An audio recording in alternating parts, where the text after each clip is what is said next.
Last week I've showed you what my morning routine before work looks like, and as promised, today I'll be showing you the tools I use and how I organize my work during the day. Of course that I'll be showing mock-ups because I can't show you real things from work, but I think it will be good enough to understand the point. Concerning the software I use, I'm limited to the computer I was assigned as well as the software used in my workplace, so I have to use Windows and the whole Microsoft suite.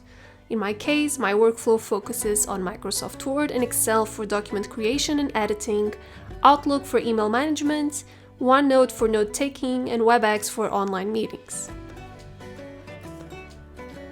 At 9 a.m. and before I get online and get my inbox flooded with emails, I take from 15 minutes to 30 minutes to prepare for the day. And that means checking my calendar thoroughly while taking a mental note of any meetings or deadlines due that day, as well as checking yesterday's to-do list and check progress on current projects.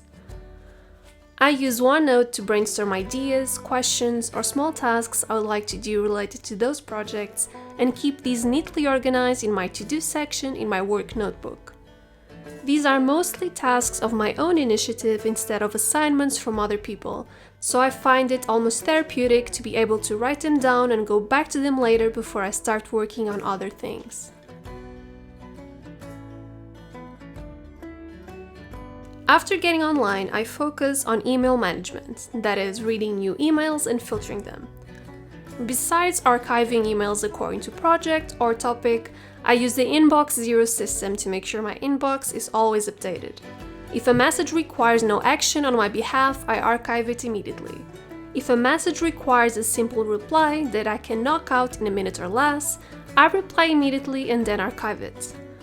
If a message requires some level of thought or response that I can get to right away, I flag it, leave it in my inbox and snooze it for a time that I think I'll be able to handle. After I respond, I archive it again. I prefer categorizing emails and leaving most files in my inbox instead of downloading everything.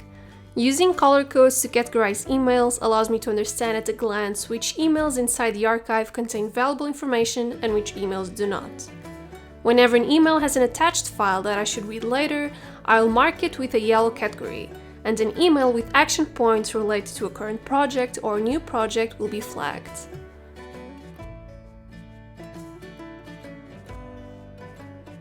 Now that I've read my emails and messages, I have a new batch of tasks to schedule accordingly. Since Outlook comes with a calendar, I use it as my main time management tool for work. Regarding conference calls, accepting email invites automatically imports them to my calendar, so those sections are immediately blocked. Major project deadlines are inserted on the upper part of my calendar in case they are a daily event or scheduled at a specific time block in case they are assigned to a specific time of the day. Project deadlines are marked with the word deadline in caps before the title. I use calendar or time blocking to plan my workdays. Calendar blocking works by using half an hour or 1 hour blocks to space out time for all of my routines, tasks, and projects. That means I will schedule my lunch break, the time I use to prepare for meetings, the time I spend doing some focus work, and so on. I also assign alarms to know when I should be doing a specific thing. To quickly log in information in calendar format and avoiding opening each event to know more details, I use a bunch of symbols and abbreviations. I abbreviate or name each project with a simple word, and when I log a task I need to work on, I will mark that task with the word action in the title. The naming of my Outlook entries follows the pattern action, project name, task title, a similar naming system to what I use for my own document filing organization method. OneNote is also a great companion for my work, and I just keep it open all day long, usually occupying half of the screen while I'm working on something or participating in a call in the other side of the screen. I have one main notebook for work, and I use sections to divide my notes by projects and pages for theme or date-specific notes. I use the same notebook because a lot of the work groups I participate in correlate between them, so I find it easier to access information in the same place instead of having to jump between notebooks.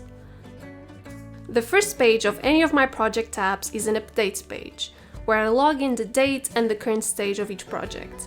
In this updates page, I include important data from past emails, next steps to take towards completion of the project, titles of relevant documents, and links to shared folders that have general information regarding the team's workflow. Whenever I have a meeting or a conference call related to any of those projects, I create a new page under that section to take my notes during the meeting. I make sure to log in the date, participants, and agenda, and then I take notes using a bullet format. My work notebook also has a section for personal notes and findings. Some pages have detailed information on some subject that I found interesting, or developments on something I'm currently working on, and other pages are more action-focused, containing to-do lists, workflows, or lists of ideas. I use symbols across all of my notes, and these are actually embedded into one note, so it's really easy to insert these small images to differentiate the content. I use a classical bullet format so that individual sentences can be easily categorized with these symbols. Usually I use exclamation marks, stars, and the to-do markings to easily distinguish information notes from notes that require me to take some form of action. And these are the general rules of my organization system at work.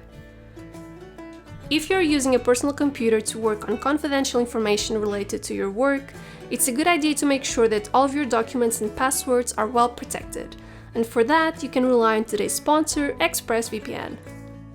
Besides protecting me from hackers who may try to steal my private information, financial details, confidential emails, and institutional passwords, it can also protect me from corporations and websites harvesting my information and selling that data to ad companies. Finally, whenever I'm tired of my country's Netflix selection, I can just select another country and get unrestricted access to its catalog. If you want to know how you can get 3 months of ExpressVPN, you can go to expressvpn.com/Mariana or click the link in the description box below. I hope you enjoyed today's video, and I'll see you next week. Bye guys!